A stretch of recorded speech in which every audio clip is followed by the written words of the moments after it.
ఎలా బ్రతికావో ముఖ్యం, ఎంతకాలం బ్రతికావని కాదు అని ఒక పెద్ద మనిషి అంతే. ఇంకోళ్ళు ఎవరో ఏమన్నారంటే, don't just live beyond your expectations, don't just exist, keep on living అని ఇలా రకరకాలుగా చెప్తూ వచ్చారు. ఈ భాష్యాలని పక్కన పెడితే అసలు ఎలా బ్రతకాలి? Let's talk to Ram Gopal Varma గారు. వర్మ గారు, బ్రతకడం అంటే మీకు ఫస్ట్ వచ్చే ఇమేజరీ ఏమిటి చెప్పండి? I think it's a consciousness. And if you're conscious that you are, you're seeing something or you're hearing something, అనేది దాని నుంచి మనకు వచ్చి కలిగిన ఒక kind of an emotional aspect అనేది you will feel alive because of that. So అప్పుడు ఆటోమేటిక్గా ఎలా బతకాలి అనే కాంటెక్స్ట్ వచ్చినప్పుడు చాలా సింప్లిస్టిక్ లైన్లో నీ ఇష్టం వచ్చినట్టు బతకమని చెప్పచ్చు. అంతకన్నా కాంప్లెక్స్ అనేది లేదు, పాయింట్ 1. కానీ ఇష్టం వచ్చినట్టు బతికే వాళ్ళు ఎంతమంది ఉంటారు అనేది next point. Most of the time మనం వేరే వాళ్ళ కోసం బతుకుతాం, మన కోసం మనం బతకం.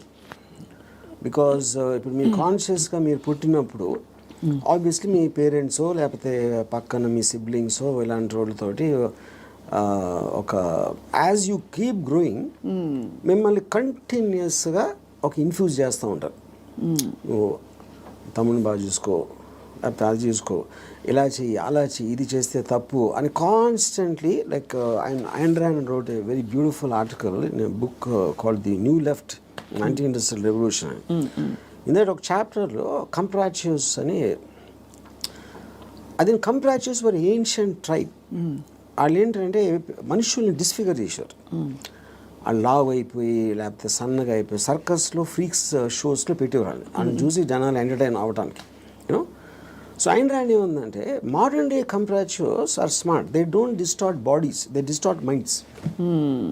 చూడటానికి పర్ఫెక్ట్ మనిషిలాగా ఉంటాడు అన్ని విధాలుగా, లోపల మైండ్ మొత్తం డిస్ఫిగర్ అయిపోయి ఉంటుంది.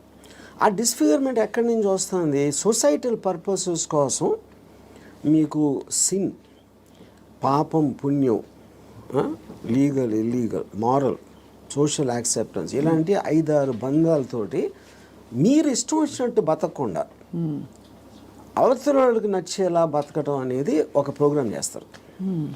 సో మీ లైఫ్ అంతా కూడా it's a conflict between what you want to do and what you have to do, what your expected to do. అవును, ఈ మధ్యలో ఉన్నదే మీ కాన్ఫ్లిక్ట్ వస్తుంది. ఆ కాన్ఫ్లిక్ట్లో మీకు lows, highs, depressions, feeling of failure అన్నీ కూడా దాని డెరివేటివ్స్ దాంట్లోంచి.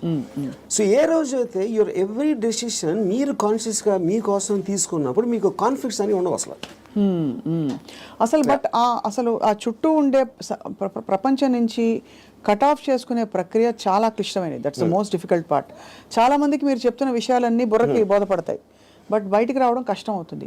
How do you deal with that? అంటే see, first of all, I don't think people are designed to understand. I think it's against nature actually. ఎందుకంటే నేచర్లో conflict అనేది చాలా important. అవును, మీరు యానిమల్స్లో తీసుకున్న కుక్కలు కొట్టుకునో లేకపోతే ఈ కొట్టుకునో మనుషులు అలా వేరే వేరే ఎక్స్క్యూజ్ తోటి కొట్టుకుంటాం అని కొట్టుకుంటాం అనేది ఒక కాన్ఫ్లిక్ట్ అనేది లేకపోతే మీరు బోర్డు అంతా చచ్చిపోతారు. ఫస్ట్ ఏం చేయాలో తెలియదు, పొద్దున్న నుంచి రాత్రి నిద్రపోయేవారు. యూనో, సో అవతలోని అర్థం చేసుకోకపోవడం, అవతలోడి పాయింట్ ఆఫ్ వ్యూ అర్థం చేసుకోకపోవడం నుంచే కాన్ఫ్లిక్ట్ వస్తుంది ఎక్కడైనా. సో ఇప్పుడు అలాంటి దాంట్లో మీకు అది స్టడీ చేసి ఇప్పుడు నేను ఉన్నాను అనుకోండి, I never have a conflict with anyone. అది ఎందుకు? Because I believe each of us are born.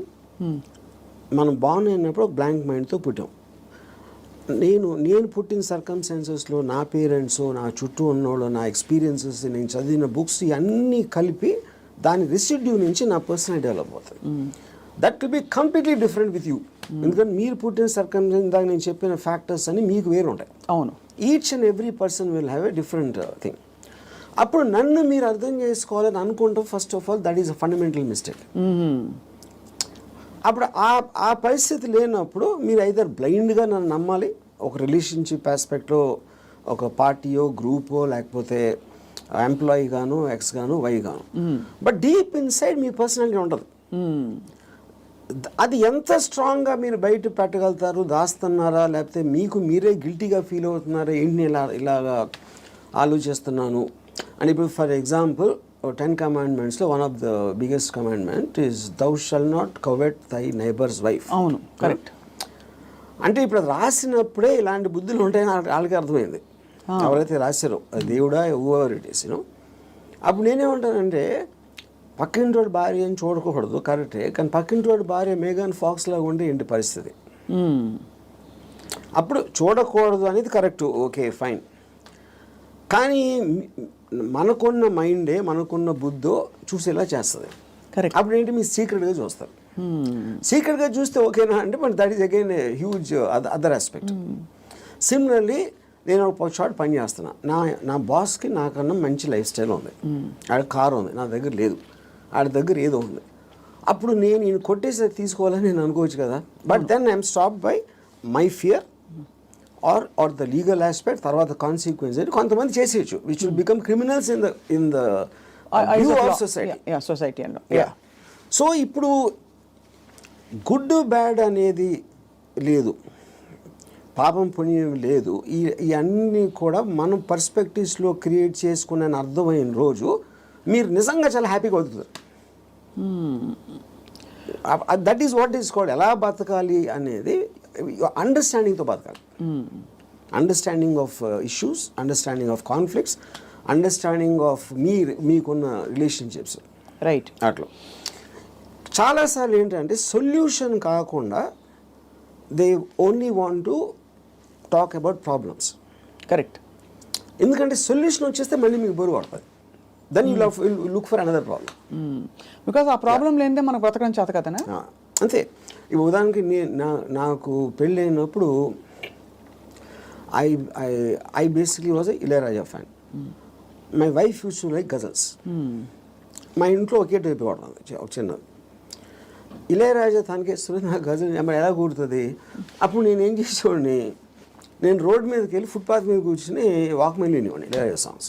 అది నా దృష్టిలో సొల్యూషన్. బట్ తన దృష్టిలో ఇట్ ఈస్ డిఫైన్. అంటే అప్పుడు తన టేస్ట్కి నన్ను కన్వర్ట్ అవ్వాలి అని అనుకోవడానికి, లేకపోతే నా టేస్ట్కి నువ్వు కన్వర్ట్ అవ్వాలి, అప్పుడే కాన్ఫ్లిక్ట్ వస్తుంది. మీరు అనుకోలేదు. అది కాకుండా నేను అనుకోలేదు. నేను ఎందుకంటే నేను ఎవరిని కూడా I will not ask them to change.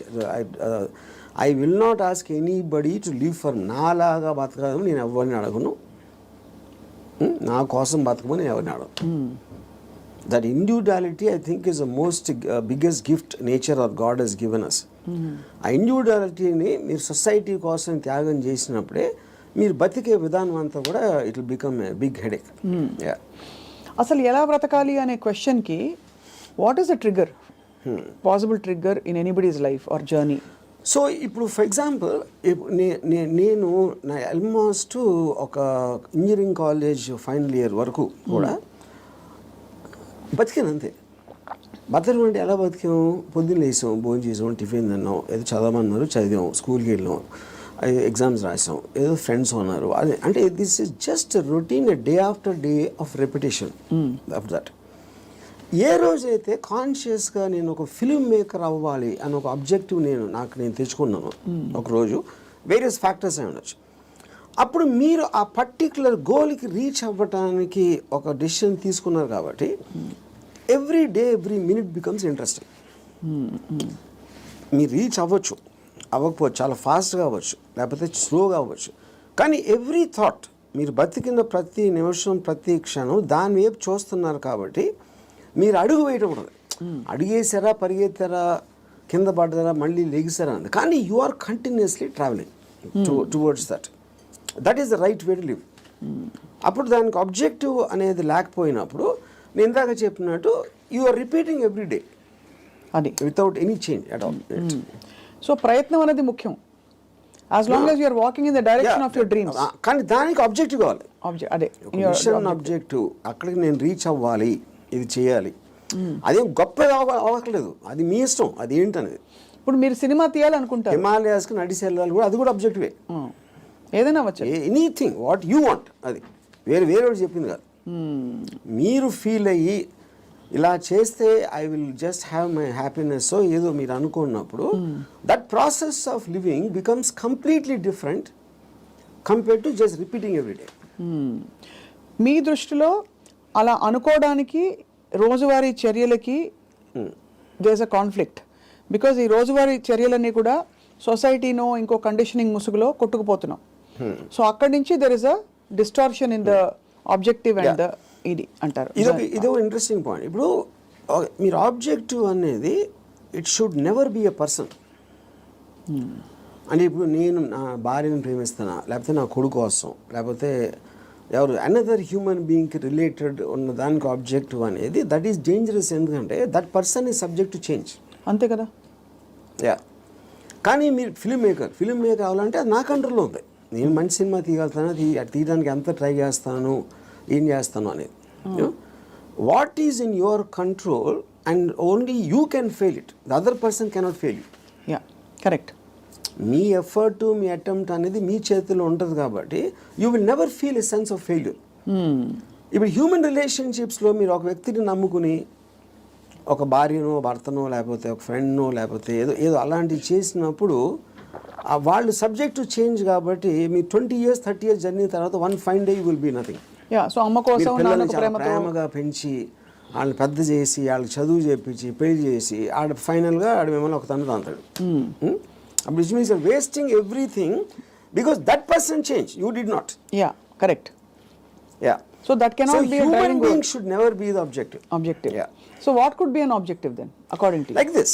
See, నాకు చాలా డబ్బులు సంపాదించాను, నేను హిమాలయాలకు నడిచి వెళ్ళిపోతాను, లేకపోతే అసలు ఏ పని చేయను, అది that also can be objective if you are conscious about it. You know, అప్పుడు ఏంటి మీరు నేను అనుకోండి, I look forward to every time I wake up in the morning. I just get a pleasure to see that this is what I can do. This is what I'm supposed to do today. ఈ meetings నాకు ఉన్నాయి X and Y. Continuous excitement on that. So excitement is the actual point. You know? Right. Excitement is an emotion actually. If you look at it, you know, మీరు ఇప్పుడు అంటే purely happiness sadness అనేది they're associated with memories. They're about degrees. అది correct. ఒకరోజు సాడ్గా ఉండొచ్చు, ఒకరోజు హ్యాపీగా ఉండొచ్చు, ఒక మూమెంట్ ఇది మారచ్చు. Excitement also can be negative but still it makes you feel alive. Correct.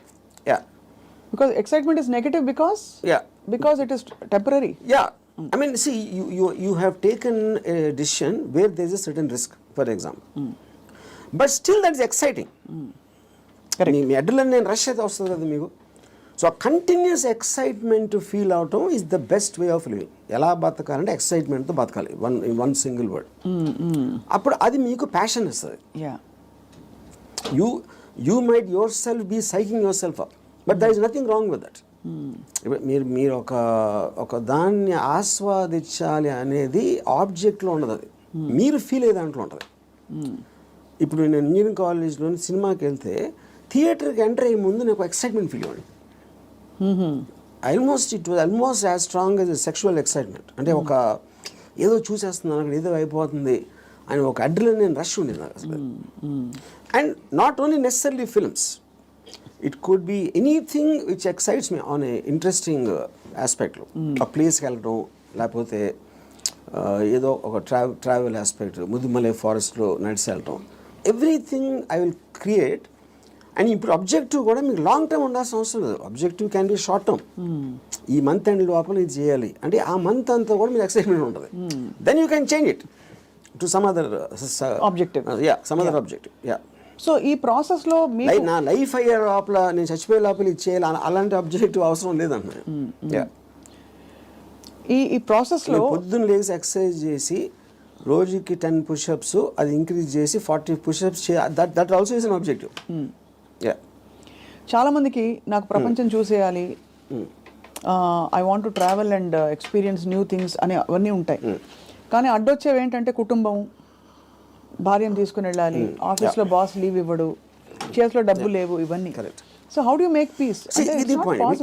ఇంకొకళ్ళ కోసం బతకటం అనేది that is the first thing nobody should. ఎలా బతకాలి అంటే ఇంకొకళ్ళ కోసం బతకూడదు. ఇందాకేమన్నా నువ్వు ఇష్టం వచ్చినట్టు బతకాలన్నా, ఇంకొకళ్ళ కోసం బతకపోవటం అనేది ఫస్ట్ చేయాల్సిన పని. అది ఎలా బతకాలంటే, అంటే భార్య రాకపోయినా ఎవరైనా సరే, anybody except for you, nobody is important. ఇంకోళ్ళ ఇంపార్టెన్స్ ఏంటంటే మీ హ్యాపీనెస్ని ఇంక్రీజ్ చేస్తాడు. దానికి యాడ్ అయిన వాళ్ళు they're worth it. Any time they subtract it or they create a pressure, they should be out of your life. అది ఎవరు మీ పిల్లల భార్య వీళ్ళ ఎవరైనా సరే, anybody who comes in between you and your excitement should be mercilessly taken away. చాలామంది ఇప్పుడు Yeah. కుటుంబ సమేతంగా ఉండే వ్యక్తులందరూ కూడా ఇప్పుడు చూసి మీ మీద దాడికి వస్తారు. రామ్ గోపాల్ వర్మ గారు, టెంపరీ ఎక్సైట్మెంట్ కోసం మీరు ఒక వ్యవస్థనే ప్రశ్నిస్తున్నారా అని చెప్పి. అది ఫస్ట్ ఆఫ్ ఆల్ వ్యవస్థ అనేది కరెక్ట్ కాదు. ద పాయింట్ ఇది చాలా మందికి తెలుస్తుంది, Right. వాళ్ళు బయటికి చెప్తారు అంతే. ఇప్పుడు మీకు ఉన్న ప్రాబ్లమ్స్ మనిషికి ఎప్పుడన్నా మీరు చూస్తే ఆ ప్రాబ్లమ్స్ అన్నీ are related to the people around. ఇప్పుడు నాకు దీంట్లో ఒక ఎగ్జాంపుల్ చెప్తాను. ఇళయరాజా గారు పర్టికులర్ టైంలో విలేజ్లో ఉండేవారు. అక్కడికి ఆయన చెన్నై వచ్చేమని ఆయన కజిన్ ఎవరు చెప్పారు. చెన్నై ఇక్కడే నేను బతలేవో, చెన్నైలో ఎలా బతుకుతున్నాను అంటే చెన్నైలో కుక్క కూడా బతుకుతుంది చెప్పాడు ఆయన. అది ఇంట్రెస్టింగ్ పాయింట్ ఏంటంటే కుక్క ఎలా బతుకుతుంది అసలు, దానికి మ్యాక్సిమం కావాల్సింది ఫుడ్. అది ఎక్కడో చెత్తకుండిలోనో ఎక్కడో హోటల్ బయట ఎక్కడో చోట ఏదో ఒకటి దొరుకుతుంది. It keeps living. అదే కుక్కకు ఫ్యామిలీ ఉందనుకోండి, ఆ పిల్లలకి వెళ్ళి పెట్టాలి అది పెట్టాలి అంటే that becomes the pressure point. మీకు ఎప్పుడు రెస్పాన్సిబిలిటీస్ మీరు తీసుకున్నప్పుడు ఉండదు. ఇప్పుడు నీష్ ఏమనంటే like a camel is man, he kneels and lets himself be laden with burdens of responsibilities, you know, and then when the going is tough, he says, yeah, life is hard to bear, but all he has to do is to shrug the load off and run. ఇప్పుడు షగింగ్ the load అంటే మనకేంటి, ఎంతసేపు పిల్లల్ని చూసుకోవాలి, తల్లిదండ్రులు చూసుకోవాలి, పక్కన చూసుకోవాలి, వాళ్ళని చూసుకోవాలి అని ఈ రెస్పాన్సిబిలిటీస్ అన్నీ పెట్టి అదే మహానుభావుడు అని మీకు ఒక లేబుల్ వేసి పెట్టారు. కాబట్టి మీ మనసులో మీకు ఇష్టం లేకపోయినా అది మీరు చేస్తారు. అది చేసినప్పుడు ఏమవుతుంది, the negative energy will be building inside you, because you're doing what you're suppose to do, not what you want to do. నా భార్యని నేను సినిమాకి తీసుకెళ్ళాలని నాకు అనిపించినప్పటికీ ఉన్న డిఫరెన్స్కి తీసుకెళ్ళకపోతే చంపుతుందిరా బాబు అని చేసుకోవడం అప్పుడేంటి, తన కోసం చేస్తాను. Right. I'm hating every moment of that journey to go and sit in the theater, to come outside. But if I want it, I am having pleasure because నా decision నాది కాబట్టి. మరి నీ సుఖమే నేను కోరుతున్నాను కాన్సెప్ట్ ఉంది. Suppose somebody derives real happiness or high in making another person happy, then what do they do? ఇది అంటే that అప్పుడు అతను అనుకున్నట్టే కదా, my happiness is coming out of someone which is my decision only. No, అదే decision మన దగ్గర ఉండాలి, అది డెసిషన్ మన దగ్గర ఉండాలన్న, అంతే కదా. యా, ఎందుకంటే అందరికీ రోజు నిత్యం ఏదో సాధించాలి అని గోల్స్ ఉండకపోవచ్చు. ఎవరో ఏదో అనుకుంటారు, ఎవరో ఏదో బాధపడతారు, ఎవరో ఏదో కోపగిస్తారు అని వాళ్ళ కోసం చేయటానికి ఒక ప్రెషర్ తోటి మీకు అనిపించేయడానికి ఉంది కదా డిఫరెన్స్. యా, ఈ హోల్ ప్రాసెస్లో బిగ్గెస్ట్ డెటరెంట్స్ హ్యూమన్ రిలేషన్షిప్స్ అంటారా, రిలీజియన్ అంటారా, లేక లెథార్జీ అండ్ ప్రోకాస్టినేషన్ అంటారా? What is the biggest challenge మీ దృష్టిలో? ఐ ఫీల్ అంటే ఇప్పుడు రిలీజియన్ అనేది, బికాస్ పాపం పుణ్యం అనేది they are going to be measured when you die. పాపం పుణ్యంకి ఏమి లింక్ చేశారు, స్వర్గం నరకం, అది ఇప్పుడు నేను పోయినప్పుడు వస్తుంది. అది మాట్లాడతాం కానీ that is not a big thing. What is the biggest thing is the reactions of the people around. ఎందుకంటే మీరు ఇంటరాక్ట్ అయ్యేది మనుషులే కదా. సో వాళ్ళేదో అనేస్తారు, అనేసుకుంటారు, వాళ్ళు ఏదో అనుకుంటారు, అనేసారు అని అంటారు. Constantly it is that pressure people around. అందుకని people around are the biggest problem creators. వాళ్ళని కేర్ చేయని రోజు మీకన్నా హ్యాపీ పర్సన్ ఎవడో ఉన్నాడు. అదేదో ఎలా ఉందంటే, ఇప్పుడు నన్ను ఎవరన్నా చాలా తెలివైన ఒకడు అన్నాడు, ఇంకోటేమో పెచ్చినా కొడుకు అంటారు.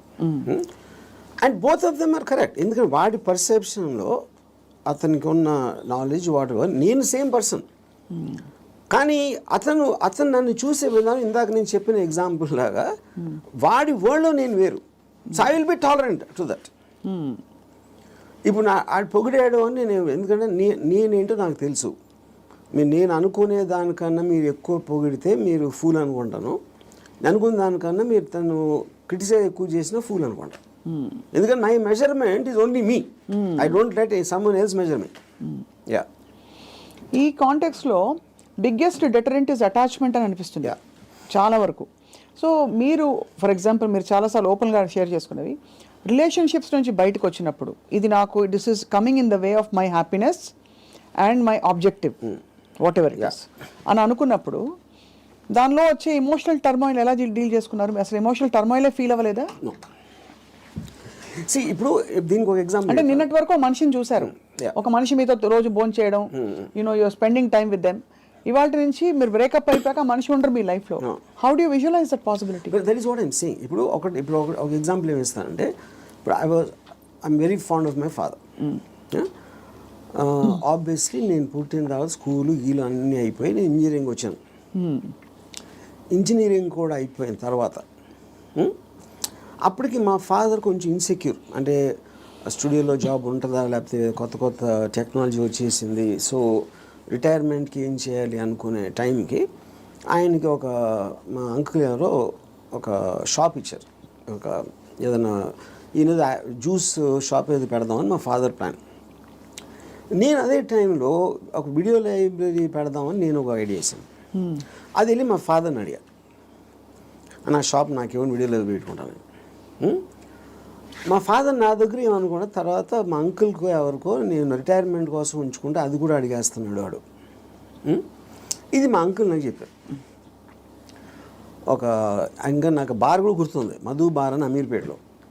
అప్పుడు నేను నిజంగా ఎఫెక్ట్ అయ్యాను. ఎందుకంటే ఒకటి మై గిల్ట్ ఆస్పెక్ట్ ఆఫ్ మా ఫాదర్కి ఇస్తే మా అంకులు, నేను నా కోసం నాకు ఇచ్చేయమని అడిగేది ఆ వీడియో లైబ్రరీ బిజినెస్ నడుస్తుందా లేదా ఏంటో తెలీదు. మా ఫాదర్ డెసిషన్ తీసుకుంటే ఆయనది. He's got every right to decide what he wants because that belongs to him, not to me. కానీ నాకు జ్యూస్ పార్లర్ నడవదు, వీడియో లైబ్రరీయే నడుస్తుంది అనేది నా. కానీ మా అంకుల్ చెప్పేటప్పటికి నేను ఆ ఎమోషన్ తోటి మా ఫాదర్కి వెళ్ళి చెప్పేసి, సరే నేను వద్దు నాకు అని నేను చెప్పేద్దాం అనుకున్నాను. నేను నడుస్తూ ఉంటే అమీర్పేట నుంచి పంజాగుట్కి స్లోగా emotions got this by my logic. నా లాజిక్ ఏమైందంటే, నేను ఎంత స్ట్రాంగ్గా నమ్మినప్పుడు at the most video library పెడితే 2-3 months తెలుస్తుంది అది నడుస్తుందా లేదా మూసేయాలి. అప్పుడు anyway you can do is in case he wants to juice thing, okay. But ఇది వర్కౌట్ అయిందంటే ఇట్ చేంజ్ అవర్ లైఫ్స్. మా ఫైనాన్షియల్ ఆస్పెక్టు ఇది అది అన్నీ మారిపోతాయి. అప్పుడు నేనేం డిసిషన్ తీసుకున్నా ఫైనల్గా, I don't care about what my father thought. Okay, so ఇప్పుడు నేను రూత్లెస్గా అంటే మా నాన్నగారు మనోభావాలను పట్టించుకోకుండా చేశాను అంటే అది నేను ఎవరి కోసం చేశాను? ఆయన కోసం, నా కోసం చేసుకున్నాను. So but because my confidence work out అయితే వాళ్ళు కూడా హ్యాపీగా ఉంటారు. That is the risk you have to take any given time.